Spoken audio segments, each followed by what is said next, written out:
What it is, it's your boy Dutch the Damon, and you now watching Damon Time with Dutch. On today's episode of Prison Stories Uncut, we over East Baltimore down at Maryland Penitentiary with it, man. Now, this situation happened over 20 some odd years ago, right? I was in that penitentiary, trapped in that motherfucker. But before I hop off in the storytelling mode, we're gonna go ahead on and run the shout outs for the people who've been supporting the channel through Cash App, man. First up on the list, we got the brother Randall Lee. This brother, a loyal supporter. Stay blessing the channel through Cash App. Appreciate you, brother Randall Lee. Next up on the list, we got the brother Josh Hirsch. This brother sent his hard-earned money in. Appreciate you, brother, Josh Hirsch. Next up on the list, we got the brother Von Zarelli. This brother, a loyal supporter, man. Watch all my content. Appreciate you, brother Von Zarelli. Supported the channel through Cash App. And last but not least, we got the brother 410 Beard, man. This brother blessed the channel through Cash App. Appreciate you, brother 410 Beard, man. Loyal supporter. Now that we got that out the way, let's get it. Yeah, man, so when I was down that penitentiary, man, the brothers had shit situated in there, whereas though they had their own study class. Just like how the Nation of Islam, the Sunni Muslims, and the Christians do, Friday came, we had our own class. So it was mandatory. Every Friday, all the brothers had to come in attendance, man. And on that location, at the time, we had about 300 members in the penitentiary.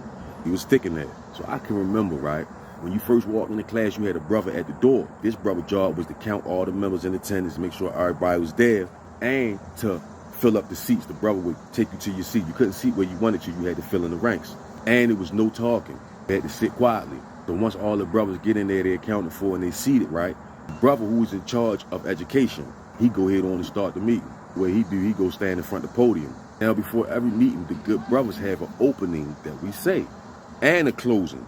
You open and close every meeting this way. So what the brother that was in charge of education used to do is he would randomly select a member out the crowd to open up the meeting. What does that mean? You have to know the meeting by heart. Remind you, you got all the brothers, then you got the big brothers that sit in the back. They had their own table in the back. These are all OG type niggas. So I will never forget this, yo.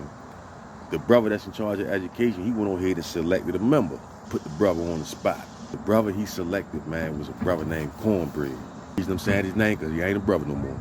But anyway, Bread come up to the podium, right? I'm sitting there looking, watching. This man don't even know where to begin. He didn't even know how to even introduce nothing. Till he finally was like, man, I forgot it, brother. I ain't gonna lie. The brother that was in charge of education told him be seated. They're gonna deal with him after the meeting, right? He selected another brother, older brother. Brother got up there and knew it verbatim, word for word. He got up there and spit it. It had me like, boy, I gotta brush up on my shit, boy, because that's embarrassing. So long story short, when the meeting over with, brother selected another brother to do the closing. The brother did the closing. Everybody start exiting the little chapel or whatever. Now, just to give you a description, Bread was like a tall, light-skinned brother. Slim, had braids in his head. But anyway, brother nephew, bless his soul, he pulled me up as I'm leaving up the chapel. He like, Dutch, that nigga Bread sleep on your tier, right? I'm like, yeah, he sleep a couple bucks over for me.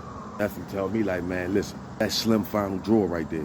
Running up bills, he owed like 6 brothers money. I ain't paid none of them yet. You know what I mean? We done put him on the wall. I don't know how many times.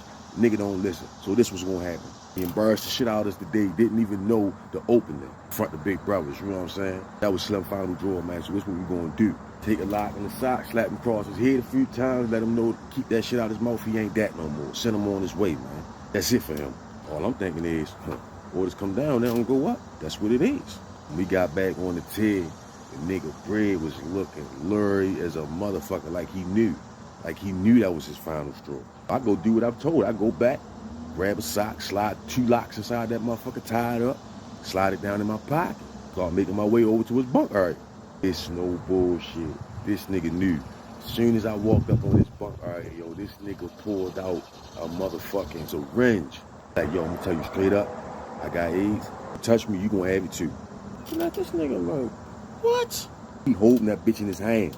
He got this look in his eye like, I backed the fuck up. No smoke. Went back over to my bunk area. That one of the brothers know on the tier what just happened for real. Man, I'm not touching Slim.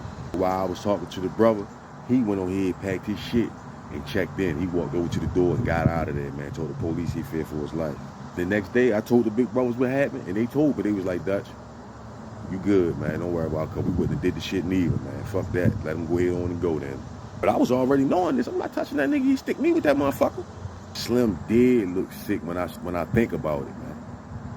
That's one thing I ain't playing about. That, fuck that.